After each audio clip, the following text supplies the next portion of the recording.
Hello, everyone.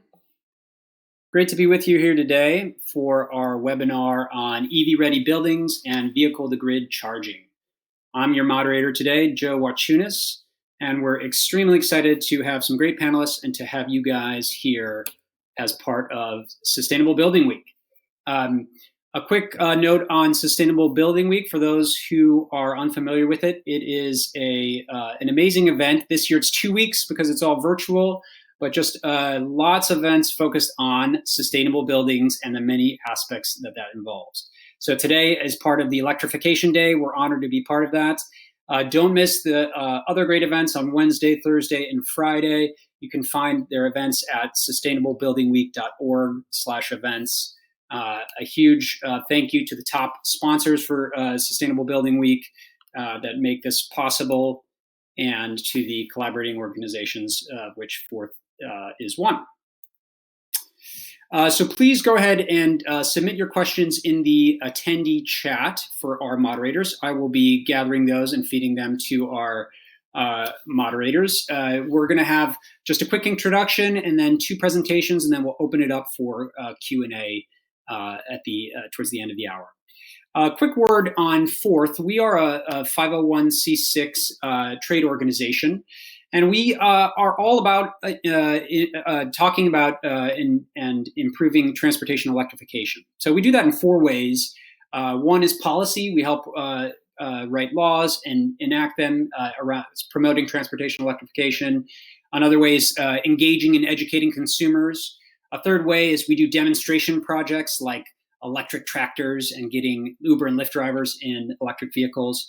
And then we also convene the entire ecosystem of electric transportation. So we're excited to be talking about electric transportation in all its forms.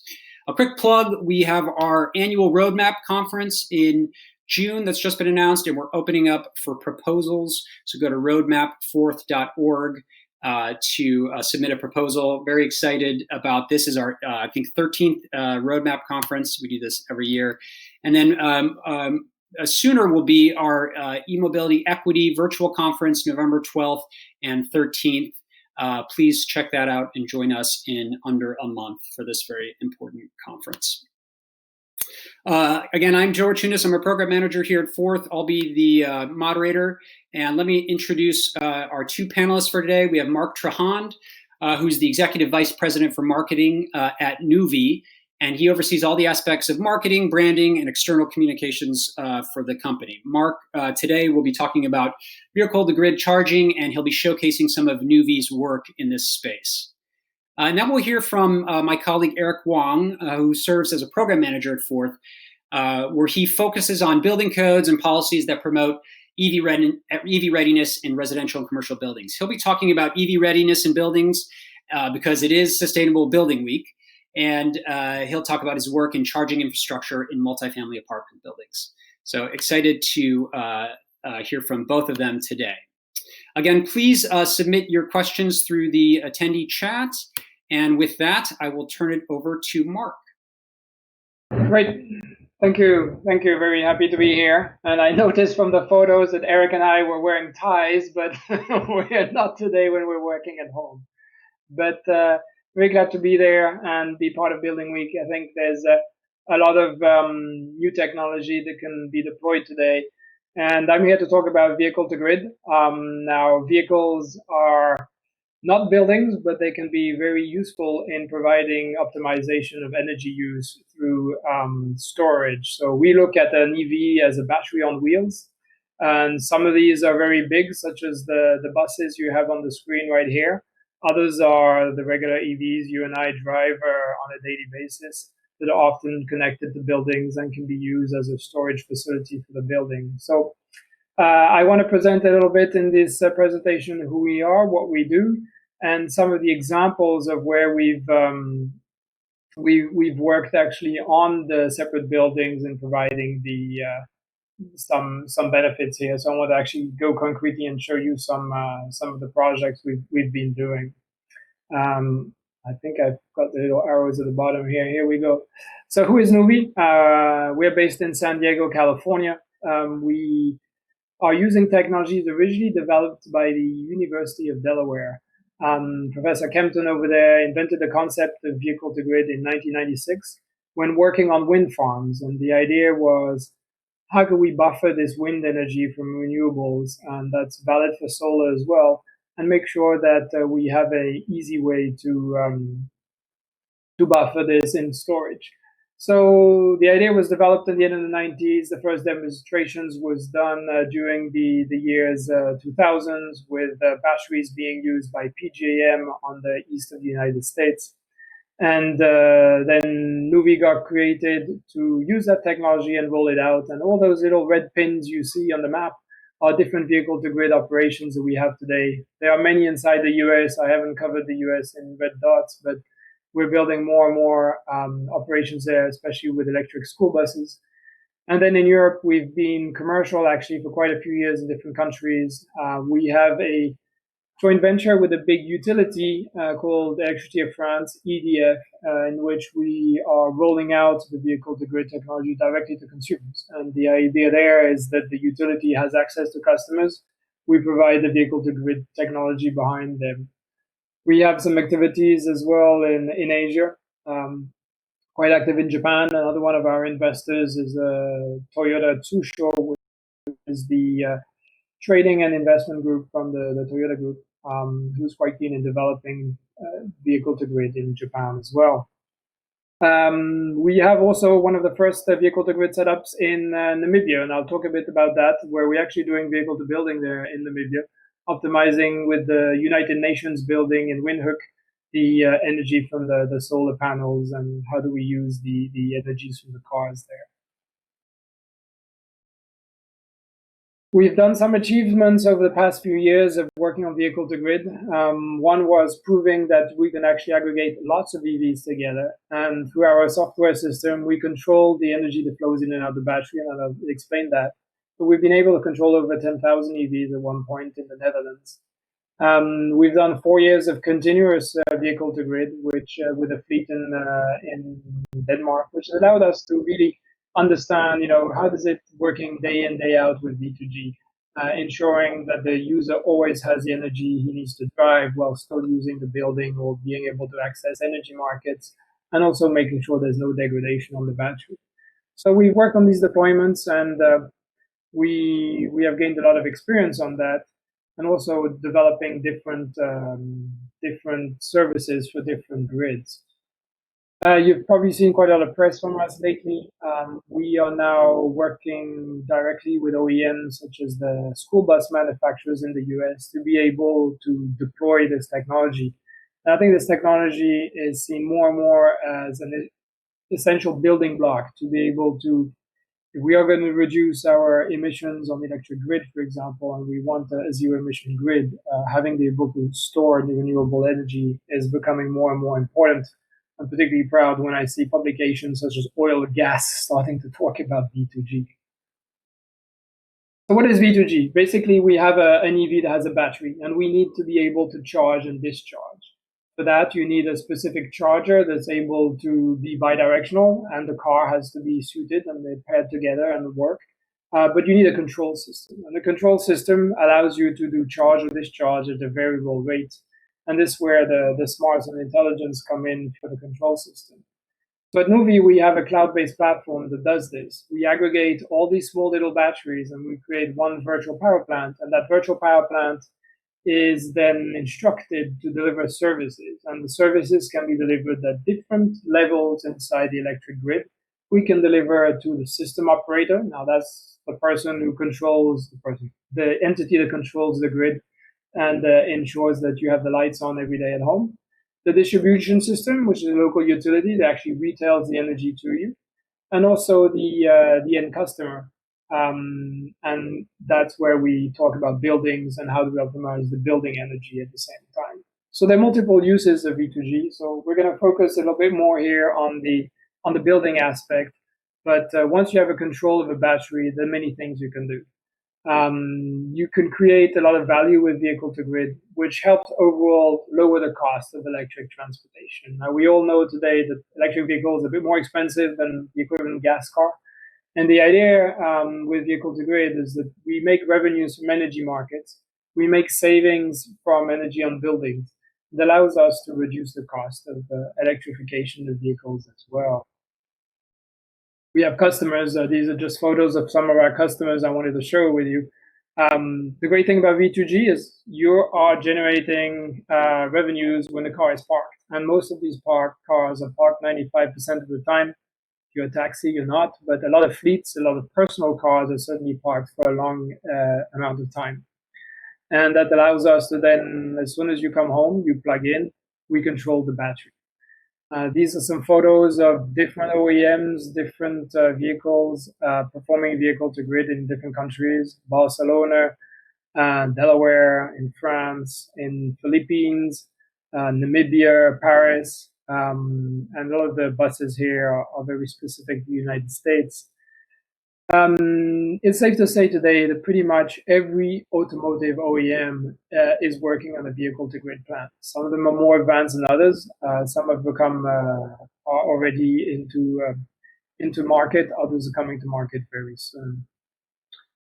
I want to show an example of vehicle to building. So this is for the city of Barcelona, for whom we have a contract with, in which we're controlling these Nissan Leafs, which are parked outside a very big building, which is a sports center that has a little bit solar on this parking lot. And we're using a bidirectional charger here to optimize the energy use between the vehicle and the building. And this is the typical setup. We have a centralized platform into which we're giving orders to the charger to charge or discharge, and that might be following a time of use, a demand charge, or any other service that we want to do. You can then decide, once you have a control system, what do you want to optimize? Do you want to optimize the value in terms of dollars for this particular user, or do you want to optimize CO2 use? And those two are not necessarily always in line. There are many configurations where you could just decide, I want to charge my car on solar only, for example. But then you have to look at the rest of the building, and you have to make sure the building size is matched with the EV and connection size of the battery as well. Another project that we've been running actually in California for the California Energy Commission has been a project called Invent, and this will be wrapping up in the next 6 months. But one of the services we looked at there was how to optimize the solar and how to optimize the demand charges with buildings. And some of the results you're seeing here are about 385 savings per month on this particular setup that we had, with some EVs in what we call V1G mode. That means you only control the energy going in at what rate it charges, but not coming out. And then other vehicles in V2G mode, where the vehicle can actually push energy in and out. The reduction on the overall bill in this case were about 9%. Now you could say that's great, or you could say that's not enough. It really is a matter then sizing appropriately how many EVs you're going to have outside the building and how much capacity, how long do they plug in for as well. You need to have a use case where they plug in significantly for that to be profitable. We also looked at renewable energy time shift, so making sure you're charging with solar, and of course there's variation over the months and how much solar you can do, but you also have energy savings there on charging the cars outside your building.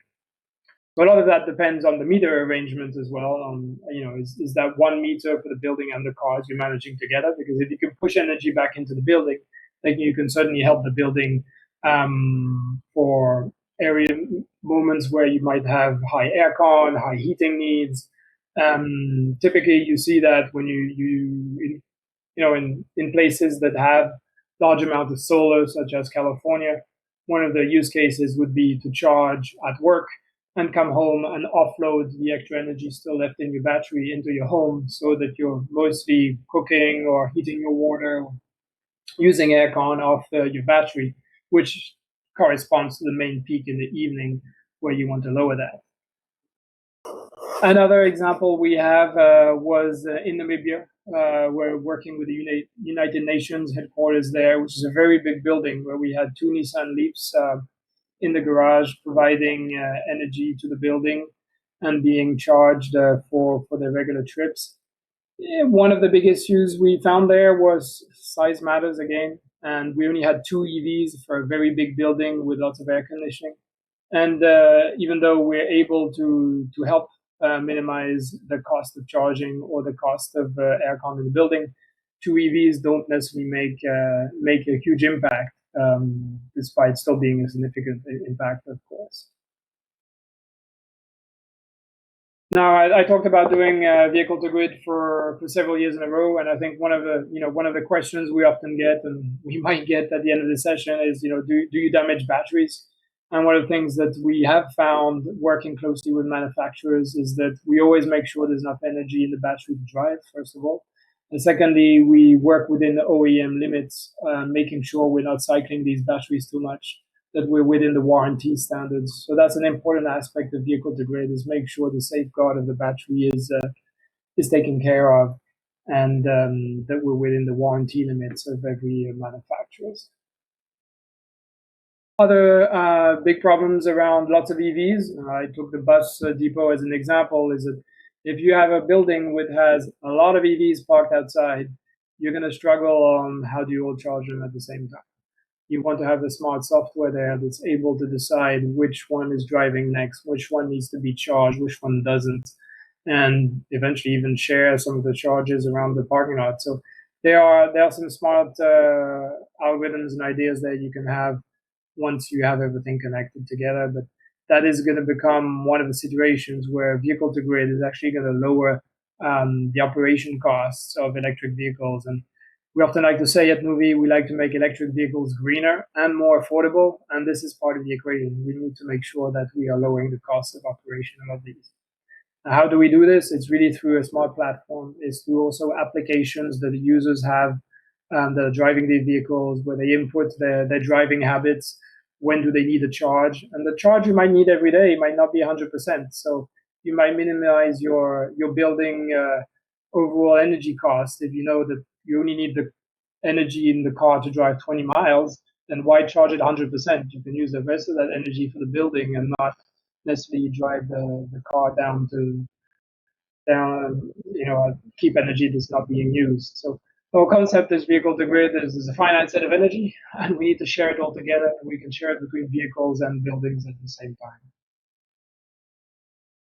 I'm probably getting fairly short on time here, but vehicle to grid can be used for very sophisticated grid services as well, energy markets that you can only access once you're part of an aggregation.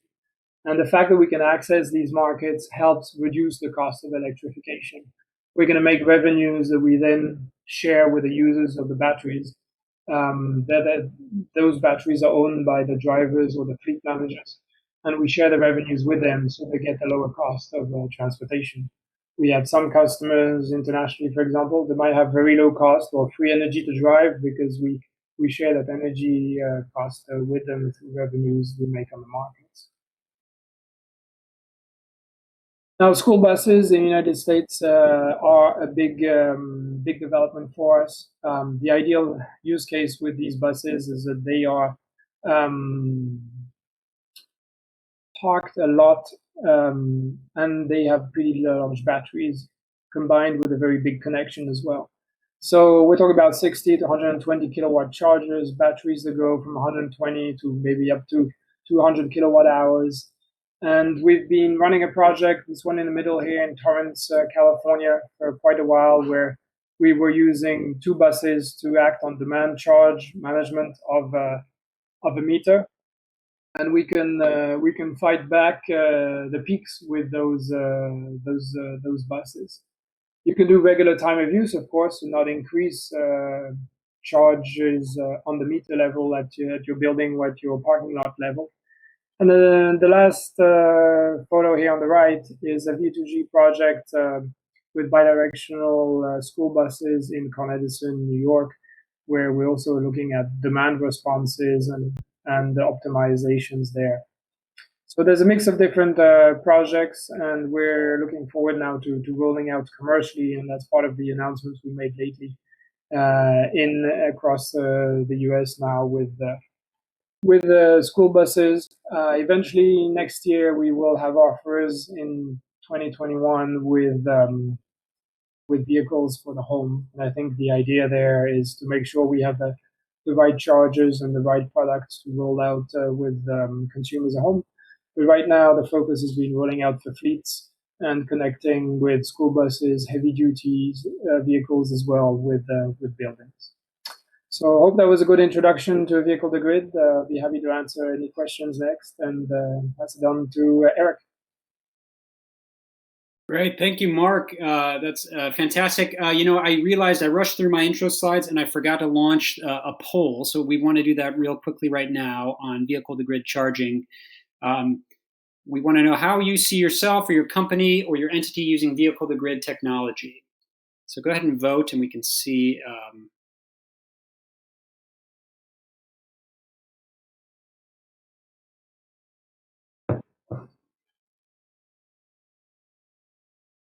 We'll give it a couple more seconds.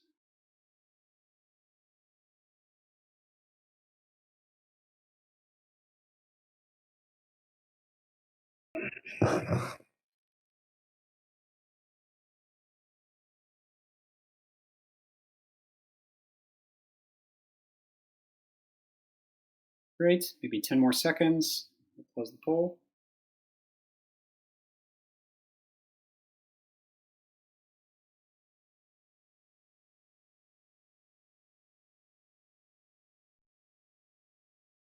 Fantastic. So great. And so before I introduce our next guest, Eric, we have a couple poll questions for you all. Let's launch our second poll. This is on EV readiness. Have you heard about electric vehicle readiness for buildings and EV ready policy? So go ahead and answer this.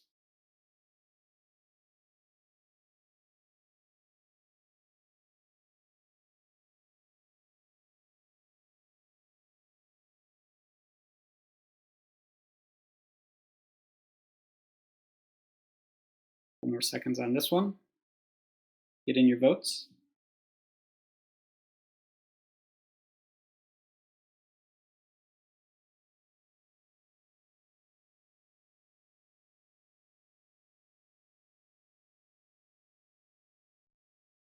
Fantastic. Okay, and that gives Eric a good idea of our crowd. And one more question, one more poll question on if you've seen charging at multifamily apartment buildings.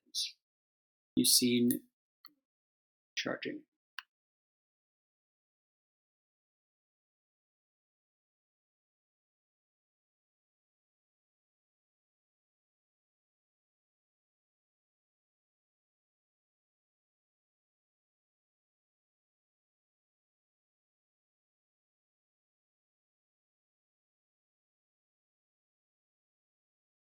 Great. A couple more seconds on this one. Then we'll get going with Eric's presentation.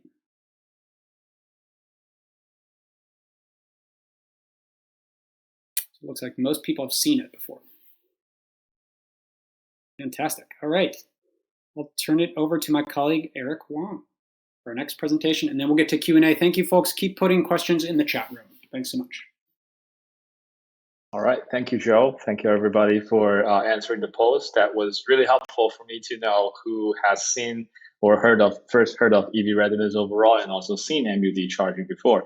I see more than 60% of people have heard of it or familiar with EV readiness. So that's great. But still, I do think for the rest of people who might not be as familiar with EV readiness, I'd love to be able to go over them. And also for MUD charging, I'm really glad to see that more than 50% of people or the attendance has seen it.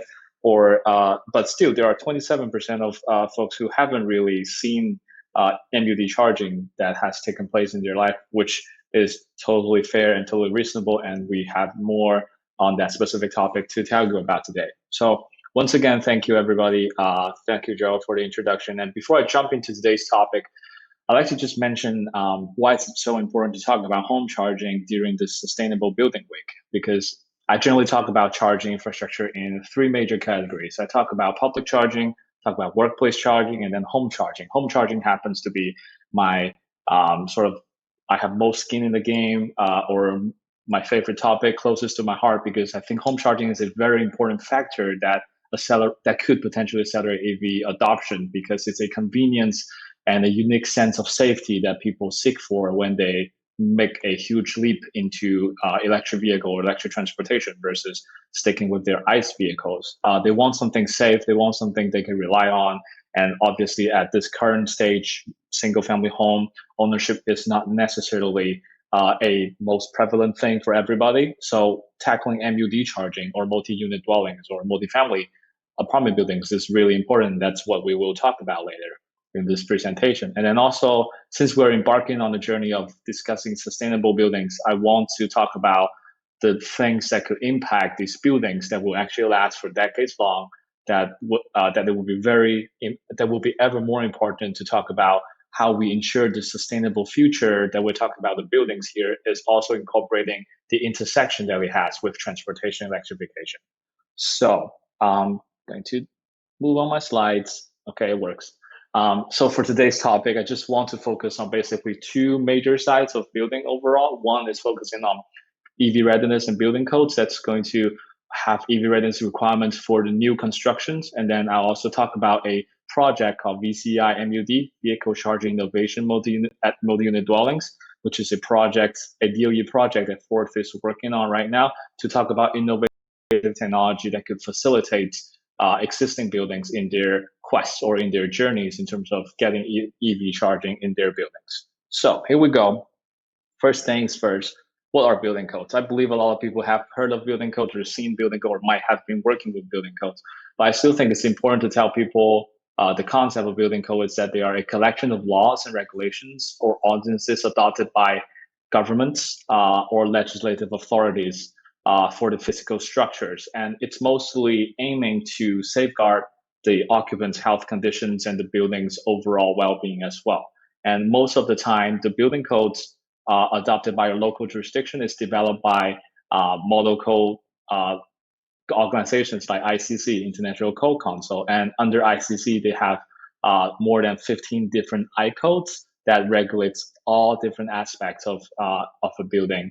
And I'm not going to dwell on this too much. And it's just very important to make sure that you recognize this ICC, A-Share, NFPA, all these very important organizations, that they are the creator of these model codes. And these model codes will not actually become laws themselves as model codes, but once they're adopted by a local jurisdiction, they are a code and they will be enforced by a local jurisdiction. So continuing on this specific topic, who adopts this? I mentioned a little bit there in the previous slides that it's the local states or the provinces or your local municipals, whoever that have the local authority or jurisdiction over that specific topic or that specific area. They will be adopting these model codes and be regulating these specific areas. And normally these code cycles tend to be about 3 years, especially for International Code Council and also for all those local jurisdictions like states or cities to be on this 3-year cycle where where it will be about every 3 years for these local jurisdictions to update and also adopt their latest version of the model codes overall.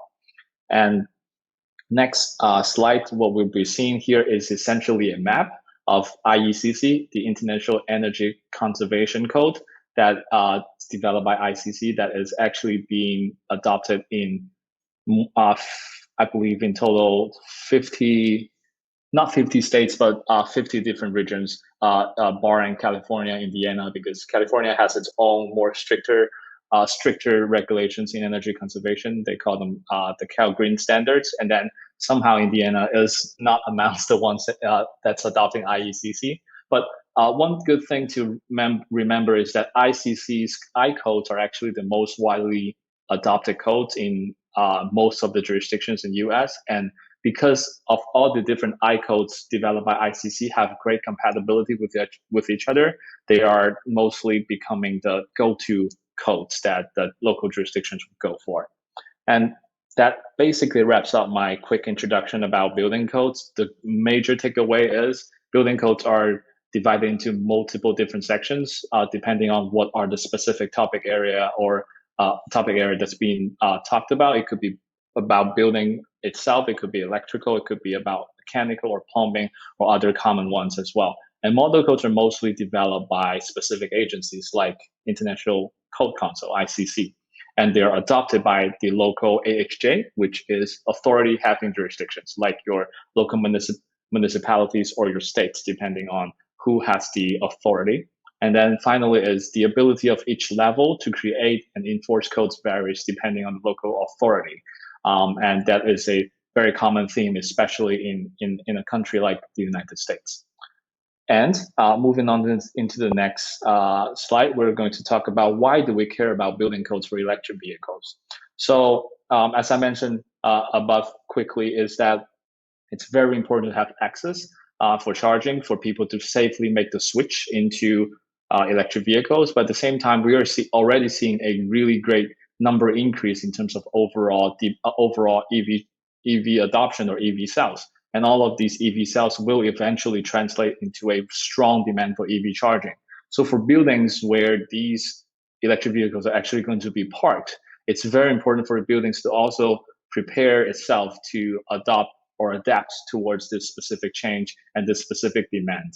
And having access to charging is very important. And it's also very important to ensure this kind of access is built in through the requirements of building codes. Because for MUD buildings like apartment buildings or a condominium where the tenants or the residents or the unit owner don't necessarily have the strongest say in putting in terms of what kind of infrastructure to put in for their own benefits of owning an electric vehicle, it's important to have these readiness already built in by requirements. Hence, it could lower or remove a lot of the unnecessary barriers. And it also helps to create this full cycle that I mentioned before, which is we have residential home charging in place through this, and also workplace charging could also be enforced through the or required and could be required by this EV readiness building codes. And also for new buildings, I also mentioned this before, is that they are going to last for decades. And it's going to be very important to have this EV readiness built in. And EV readiness itself, as I would explain later in the coming slides, is that it's going to be technology neutral. It's not really choosing a specific winner in terms of the charging technology. It's mostly about making sure the investment to provide EV charging is going to be the most cost-effective one instead of the cost-prohibitive type. And then EV charging itself could become a very marketable amenity that we would want to be able to give this benefit to the buildings. And also it's financially more optimal compared to retrofitting, as we will show in this coming slide, is that there was studies done on this that comparing EV readiness building that have put in this electrical capacity during construction versus retrofitting a pre-existing building, there are significant cost saving that we could achieve. And that is one of the biggest reason why EV readiness is being heavily advocated for by a lot of the people in the industry. So we talked about why. Let's talk about what are we going to advocate for EV readiness code. So here are two very simple illustration of what are EV capable spaces versus EV ready spaces. Essentially, they are almost the same in the sense of requiring EV capacity or charging capacity of dedicated circuit with 208 or 240 volt 40 amp dedicated circuits at the panel, and with the conduits that's going to lead the power towards the charging spaces. Only difference between capable and ready is that for EV ready spaces, it has the circuits run already, and it has a proper electrical outlet or a proper electrical ending near the parking spaces. And with that in mind, I want to quickly show everybody the latest on the IECC 2018 code. It actually has adopted an amendment on EV readiness for both commercial and residential buildings. And it's going to require a minimum of 2 EV readiness ready spaces, and then 20% of the spaces must be EV capable, with only slight differences in terms of the amperage requirements. This is a great, wonderful, important step to moving forward, but there has also been some interesting update recently that the ICC board has invalidated this proposal somehow. There are more to be determined, but this is generally a really big news in terms of the right movement and also the right direction and the right kind of proposal to propose. But there are indeed one more cloud of uncertainty here.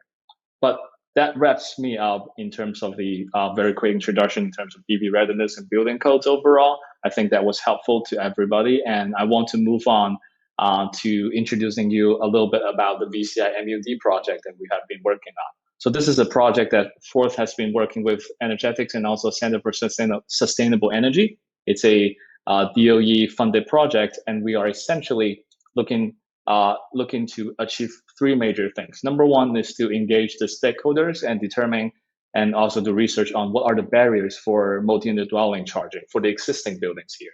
And other than that, we also want to do demonstration for some innovative technology that could address those barriers.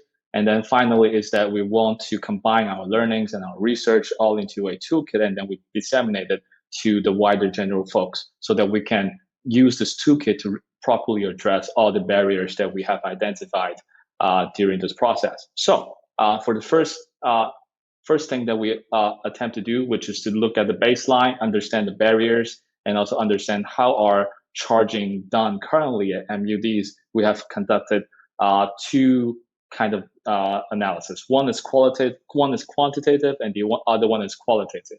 For the quantitative one, we have collected level 2 or above charging session data at or near MUD buildings, and we have also analyzed their usage pattern. And then for the qualitative side, we have analyzed the MUD charging or MUD overall decision-making process, and then we identify a long list of barriers for MUD charging. So let's go over the quantitative analysis first. So for the quantitative analysis, we were able to collect a lot of charging sessions, but we also had to remove a lot of those because they were just outliers or they have abnormal power average or too short of a plug-in session. But we arrived at the final data set with more than or close to 30,000 charging sessions amounts, 200 plus different ports, which is a fairly significant number of data that we were able to collect.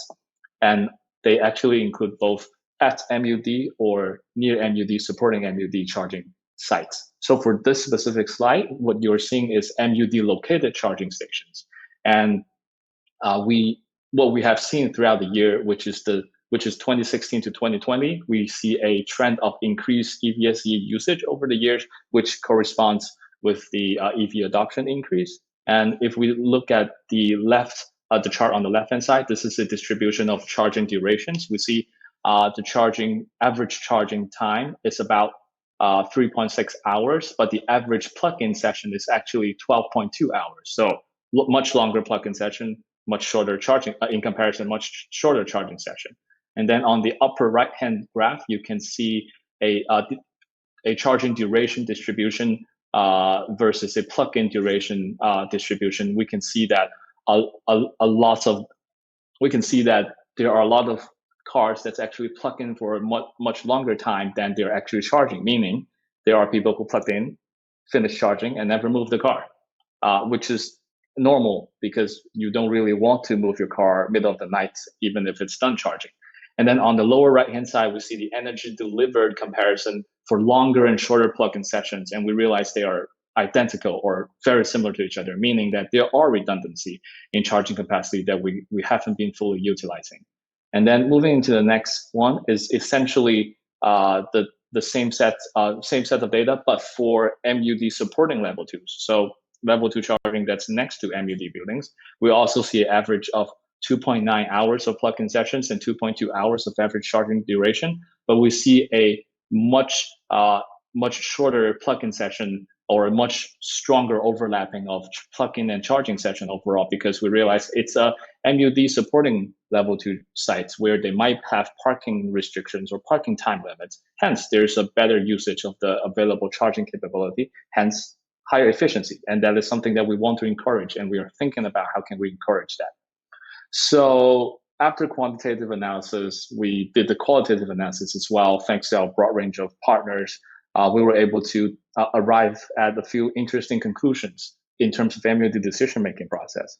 MUD decision-making process-wise, apartment buildings, it has a much simpler process where it's all about the building owner or the management that's actually making the decision. If you can convince them, you get charging. If you don't, well, that sucks to be you kind of situation, but it's much simpler. And then for the condominium buildings where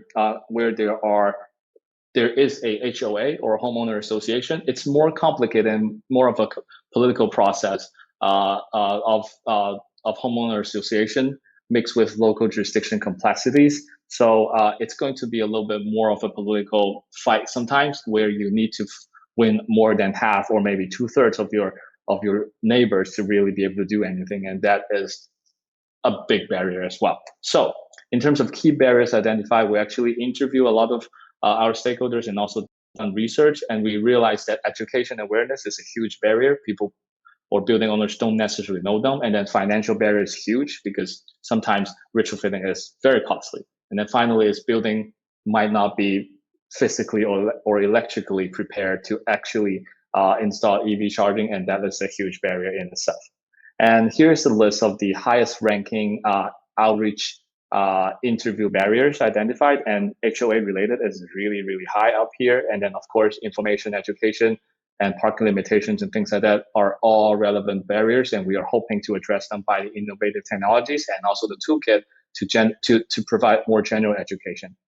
So wrapping up, I'm going to quickly talk about our charging demonstration plan and quickly introduce you what are the technologies that we are actually demonstrating. So quickly, there are major 4 categories. Number 1 is sort of an offsite limited installation solution that's essentially geared towards buildings that don't have any kind of physical accommodation or electrical accommodation for these buildings. That includes EVI, electrical vehicle institutes, and also in the next slide you will see Mobi charger from FreeWire. Those are the ones that don't really that's perfect for these kind of scenarios where you don't have electrical capacities or no parking spaces. And then second type is power management systems such as PowerFlex, where it's just able to dynamically manage the load of charging. And then third type is electrical capacity multiplexer, meaning that you already have a limited capacity, but you're able to split that to multiple parking space or multiple vehicles. And then finally,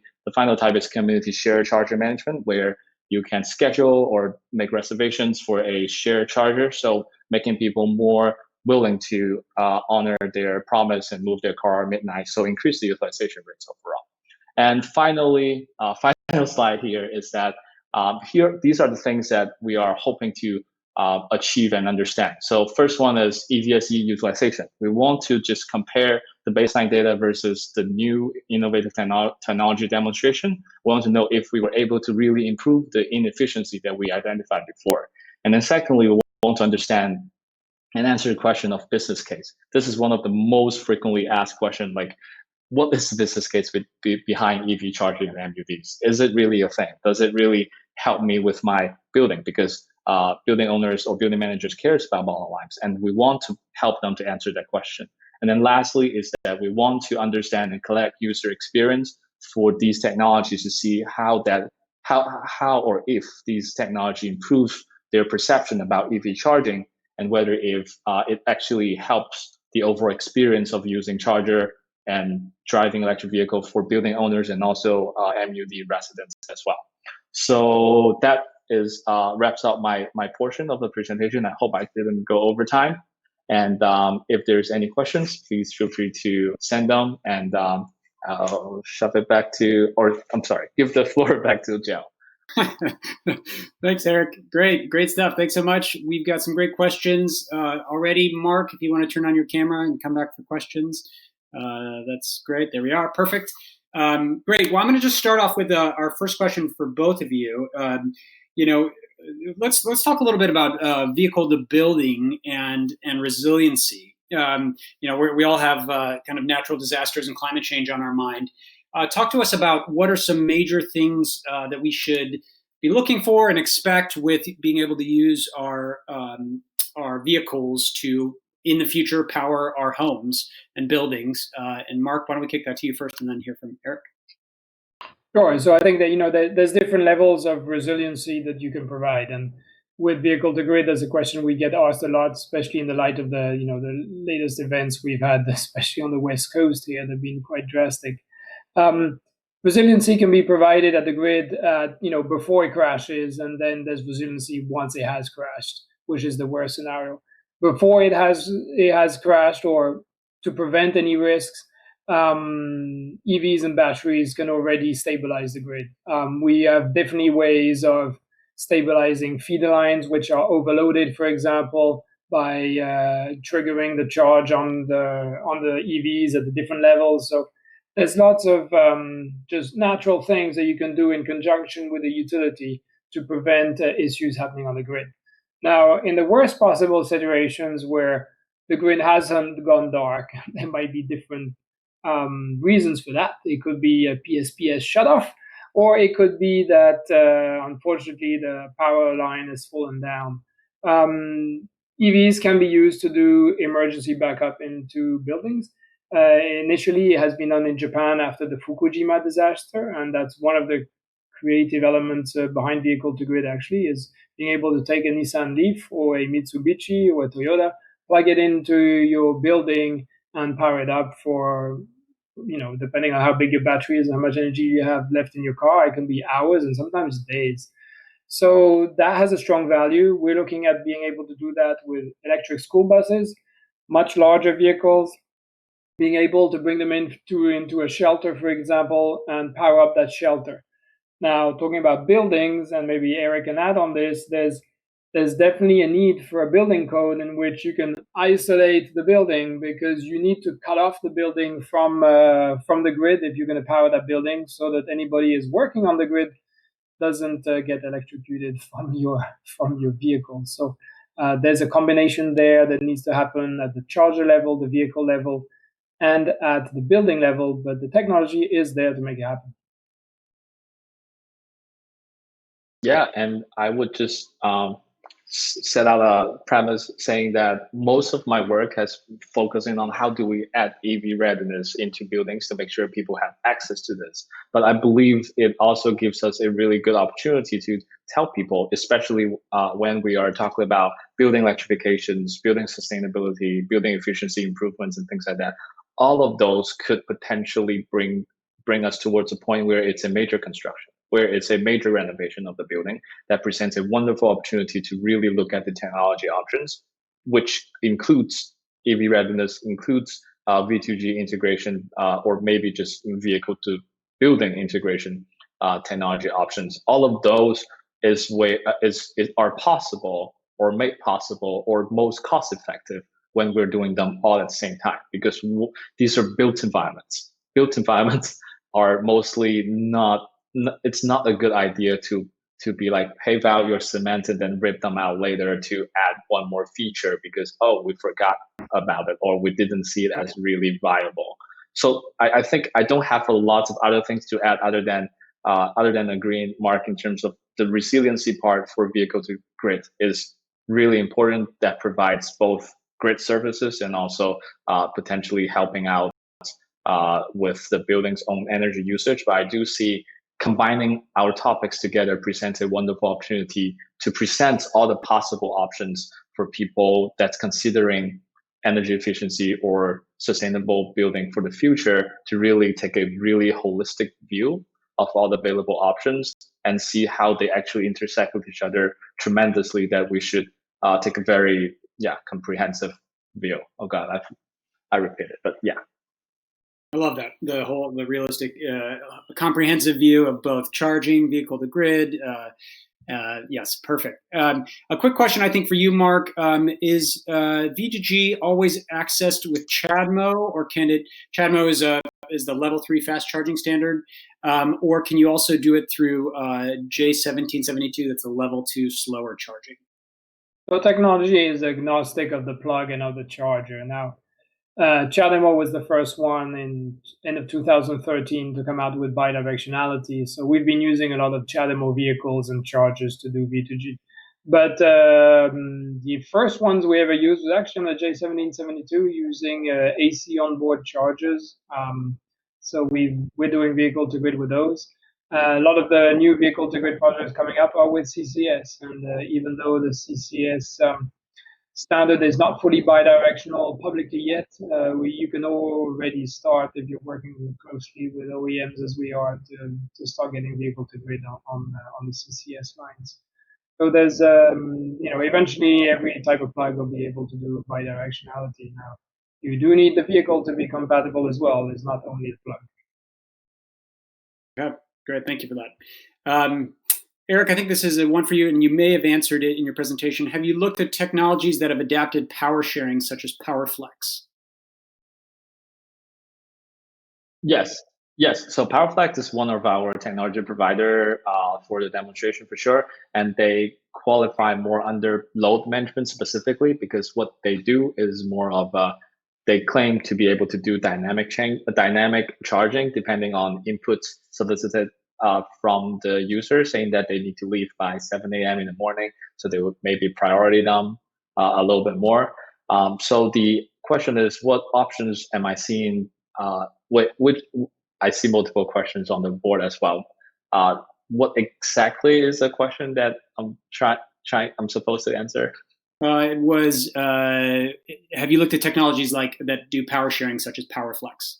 Yes, so PowerFlex is definitely one of them, and cyber switching is more of a multiplexer solution where it's capable of like taking one dedicated circuit to rotate them between up to 4 different vehicles as well. That's one more way to sort of share the power. But other than that, a lot of other technologies like MPUB or EV Mesh, they can actually, or a lot of other smart charging solutions, they can actually be able to throttle and also be dynamically managing multiple ports, even though they're utilizing basically a much smaller electrical capacity. But yes, there are a lot of those technology available these days. And if you're interested into the details, please feel free to send me an email. I can tell you more about what are the possible options out there. But we do want to be just brand agnostic and all that. I'm not trying to necessarily promote any of the tech providers that we're working with.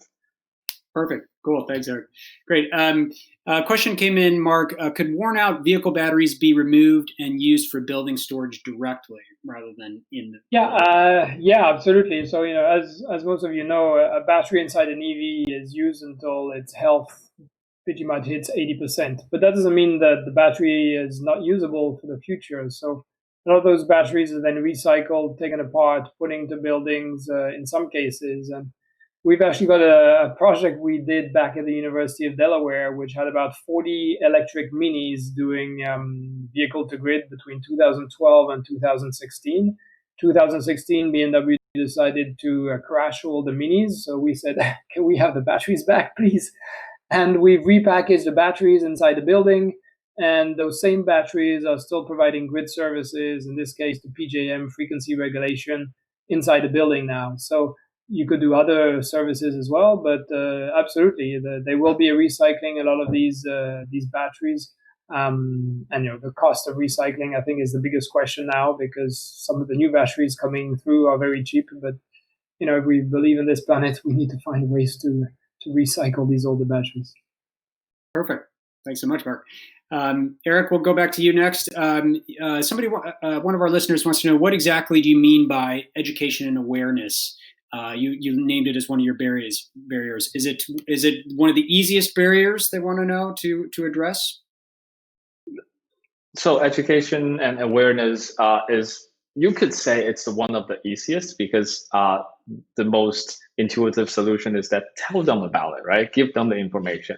But at the same time, we want to really, what we are trying to do is essentially package something that's more of, we're calling it an empowerment toolkit right now, that specifically goes towards both the MUD residents and also the MUD manager and building owners overall. We believe that because actually equipping both sides with the equivalent level of knowledge could actually facilitate their conversation to really discuss and talk about whether if charging is something that they want to put in the building, and that is how we are addressing it.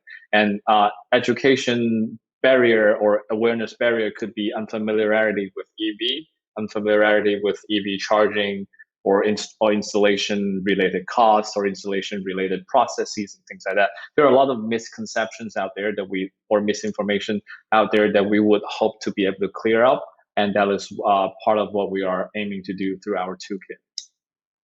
Great. Perfect. Thanks. Mark, we'll pivot back to you. So in regarding the Torrance, California school bus demand charge management example, are you shifting the charging time to a time that falls within the shadow of the higher peaks during the billing cycle?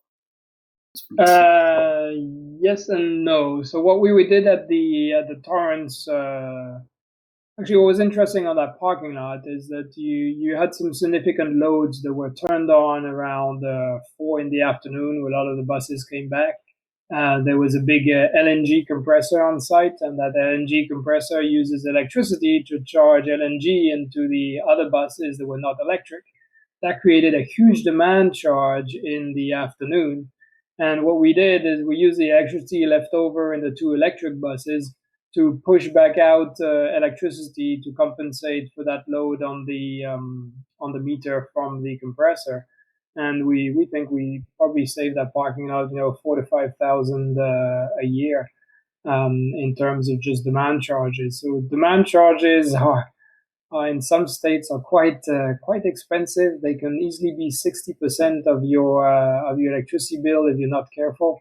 So that there's a strong need to be able to detect those speeds and fight back against them. Perfect. Okay. Thanks for that.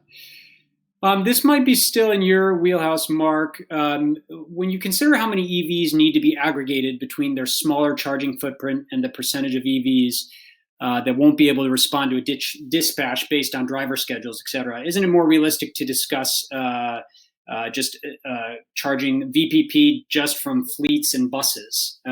So is it just should we just use the big guys like the buses, or are individual cars going to play a role in vehicle to grid?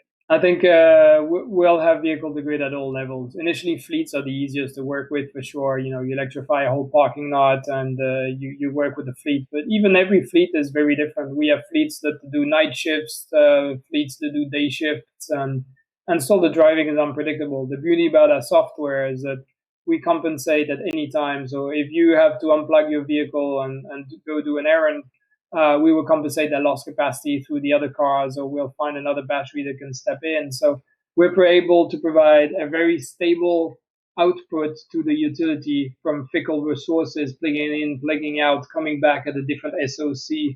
So that's the beauty of the aggregation level. So it really makes it every type of use case is possible. The only use case that's not possible is the one where you can't plug in, you don't plug in, or you just fast charge and you're off again. So most of the energy used for charging is at home or at work. Fast charging is really just for highway travels today. Okay, perfect. Great.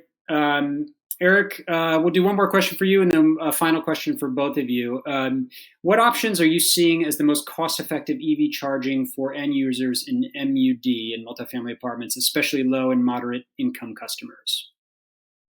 That's a wonderful question, but I have to say it really depends on the specific building. Some buildings do tend to have like easier solutions that fits them. But right now, most of the time, I would advocate for people to say, make sure you have, make sure under the circumstances where you don't have to upgrade electrical panel, make sure you have as many ports to access that capacity as possible. That would be the easiest, one of the easiest way. And then other than that, I want to shout out to Peninsula Clean Energy out in California. They have a low power charging solution that's basically using level 1, so 110